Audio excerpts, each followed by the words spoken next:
Bonsoir, bienvenue à chacune et à chacun. Merci d'être avec nous pour cette première soirée de formation autour des MOOC du chemin neuf. Je suis Grégoire Brugère, je suis frère consacré dans la communauté. J'habite en ce moment à Rome. Et ça fait quelques années qu'avec une petite équipe, on travaille pour mettre en ligne certains des meilleurs cours qu'on reçoit à l'Institut de théologie des Dombes. Et c'est cette expérience qu'on a envie de partager avec vous à partir de ce soir. Donc ce soir, je vous propose de commencer avec la lettre aux Romains. La lettre aux Romains qui est certainement un des textes les plus importants de toute l'histoire du christianisme. Un texte court de 16 pages, disons 16 chapitres. Un texte qui touche à une foule de points de la foi chrétienne, de la vie chrétienne, de l'expérience chrétienne. Un texte qui peut être aussi parfois difficile et pour lequel on est très content d'avoir un bon guide, le jésuite Jean-Noël Aletti, professeur à l'Institut biblique à Rome et au Centre Sèvres à Paris, grand spécialiste de Saint Paul, qui va nous introduire dans cette lecture avec une grande rigueur intellectuelle et vous allez voir en même temps avec beaucoup d'humour. À un moment dans son cours, Jean-Noël Aletti explique qu'à l'époque de Paul, quand on veut diffuser une idée, on ne fait pas comme aujourd'hui, s'asseoir à son bureau et puis écrire un livre de 400 pages qui va finir dans une bibliothèque, mais on marche avec quelques amis et puis on discute jusqu'à ce qu'on arrive à des formulations qui paraissent satisfaisantes. Et à ce moment-là, on met par écrit. Et c'est ça qui donne cette forme extrêmement concise du texte, mais qui le rend aussi difficile à aborder pour nous. Et d'ailleurs, à l'époque, quand la lettre était envoyée, par exemple, dans ce cas à la communauté chrétienne à Rome, une des personnes qui avait participé à l'élaboration voyageait avec la lettre et expliquait ce que Paul avait voulu dire, comment est-ce que telle ou telle idée était venue. C'est ce travail-là que Jean-Noël Aletti va faire pour nous ce soir. Donc, on n'écrit pas une lettre au 1er siècle comme on l'écrit au 21e siècle. Je ne sais pas d'ailleurs si on écrit encore beaucoup de lettres au 21e siècle, même si l'actualité récente nous montre que finalement la poste a encore un certain rôle dans la vie de notre société. Mais ce qui est sûr, c'est que Paul n'a pas écrit la lettre aux Romains pour qu'on l'entende tel que nous, on a l'habitude de l'entendre, paragraphe par paragraphe, pendant nos Eucharisties. Et donc un cours comme celui-ci, ça nous invite à changer de regard, à ouvrir notre regard sur la parole de Dieu. Peut-être certains d'entre vous, vous avez déjà fait l'expérience d'un cours de Bible ou d'un groupe de travail biblique, et vous connaissez déjà un peu cette ampleur du texte, de pouvoir comparer ce qui se passe dans un chapitre, ce qui se passe dans l'autre chapitre, entrer aussi dans le détail, voir comment est-ce qu'un mot revient, fait écho, est répété, est transformé. Il y a beaucoup d'expressions de la lettre aux Romains qu'on a tous plus ou moins dans l'oreille. Là où le péché a surabondé, la grâce a surabondé. Ou alors c'est l'Esprit Saint qui crie en nous « Abba, Père ». Ou encore la création gémit dans l'attente de sa délivrance. Mais ces expressions-là, dans quel contexte elles viennent? Au service de quelle pensée elles viennent se placer? C'est ça qu'on peut explorer quand on lit le texte un peu dans sa longueur, dans la durée.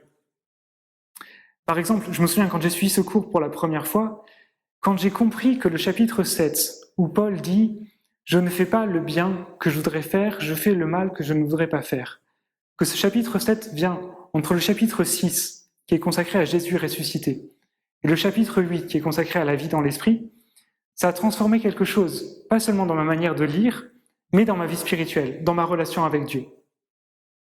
Donc un premier déplacement de prendre le texte dans sa longueur, dans sa durée, dans le temps. Un deuxième déplacement, c'est d'accepter l'étrangeté de ce texte, accepter qu'il nous vient d'une autre époque, d'une autre mentalité, d'une autre culture. Paul est juif, et quand un juif du 1er siècle parle d'Abraham, ça a une autre résonance que quand nous, chrétiens, 2000 ans après 2000 ans d'interprétation chrétienne, on parle d'Abraham. Et donc si on veut comprendre la manière dont Abraham intervient dans l'argumentation de la lettre aux Romains, il faut qu'on puisse comprendre un peu ce qu'un juif du 1er siècle pouvait avoir à l'esprit. Et puis, Paul est de culture grecque. Dans le monde grec, il y a une manière de faire des discours qui est très structurée, très codifiée. On sait à quel moment l'orateur va annoncer sa thèse, à quel moment il annonce un argument, à quel moment il réfute son adversaire. Mais nous, ça, c'est des codes qu'on n'a plus. Et donc, on est un peu perdu. On dit, mais en fait, Paul, là, il est en train de dire quoi? Et donc là, il y a un travail qu'on appelle le commentaire rhétorique, qui consiste à comprendre comment un texte se construisait dans le monde grec, au 1er siècle, dans l'Empire romain, et à retrouver ça dans la lettre aux Romains pour pouvoir comprendre la construction, l'argumentation de Paul. D'une certaine manière, on peut dire que lire la lettre aux Romains, pour nous, c'est déjà une forme de dialogue interculturel. Et à travers ce dialogue, accepter de se laisser déplacer, de se laisser ouvrir et pouvoir progresser.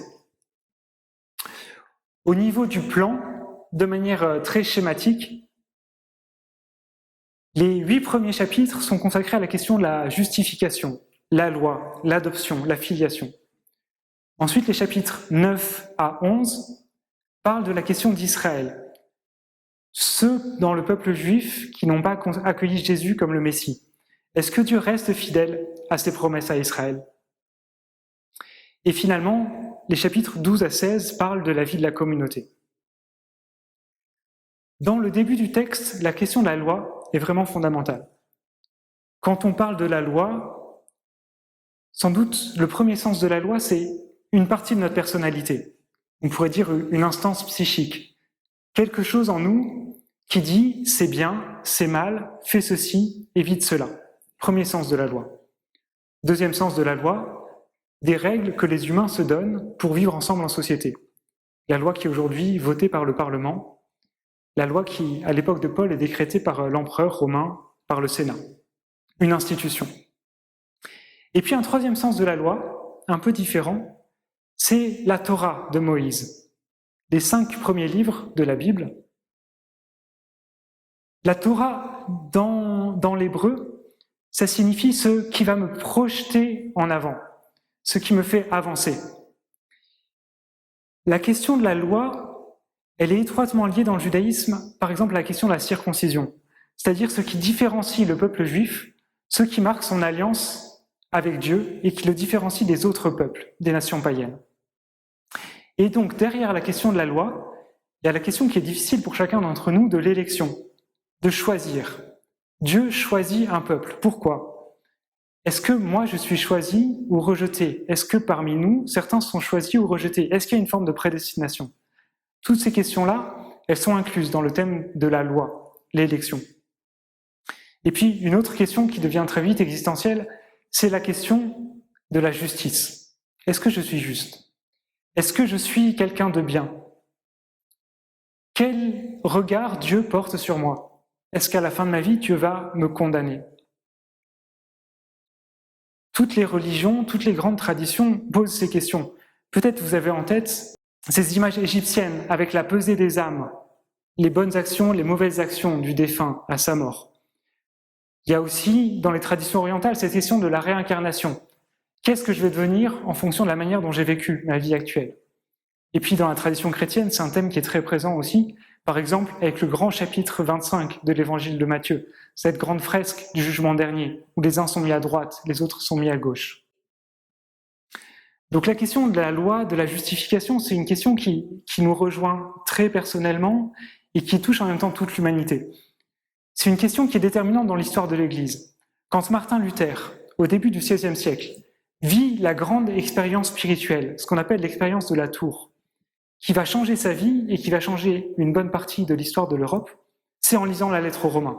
C'est sur la question de la justification. Et aujourd'hui, dans le dialogue entre catholiques et protestants, la question de la justification est absolument centrale. Est-ce qu'on arrive à dire ensemble que Dieu nous justifie et de quelle manière? Donc, en lisant ce texte, qui a été écrit il y a 2000 ans, on va voir comment se sont mis en place des idées, des concepts qui ont posé la réflexion chrétienne jusqu'à aujourd'hui. Peut-être quelques indications techniques maintenant. La procédure pour s'inscrire pour le cours. En dessous de cette vidéo, vous allez trouver un lien qui vous permet d'aller sur le site de l'ITD. À partir de là, vous pouvez vous inscrire sur la plateforme Canvas, qui héberge nos MOOC. Donc vous allez choisir un identifiant, un mot de passe. Ne perdez pas votre mot de passe. Pour ceux qui auront perdu leur mot de passe, vous pouvez nous écrire à l'adresse mail qui est aussi indiquée en dessous de cette vidéo. Ça, c'est pour le niveau technique. Ensuite, vous allez voir que suivre un MOOC, c'est un peu différent de suivre un cours classique. Donc c'est des vidéos qui font entre 5 et 8 minutes avec des questionnaires entre deux vidéos. Donc c'est un côté plus interactif, vous allez être amené à réfléchir, à reformuler.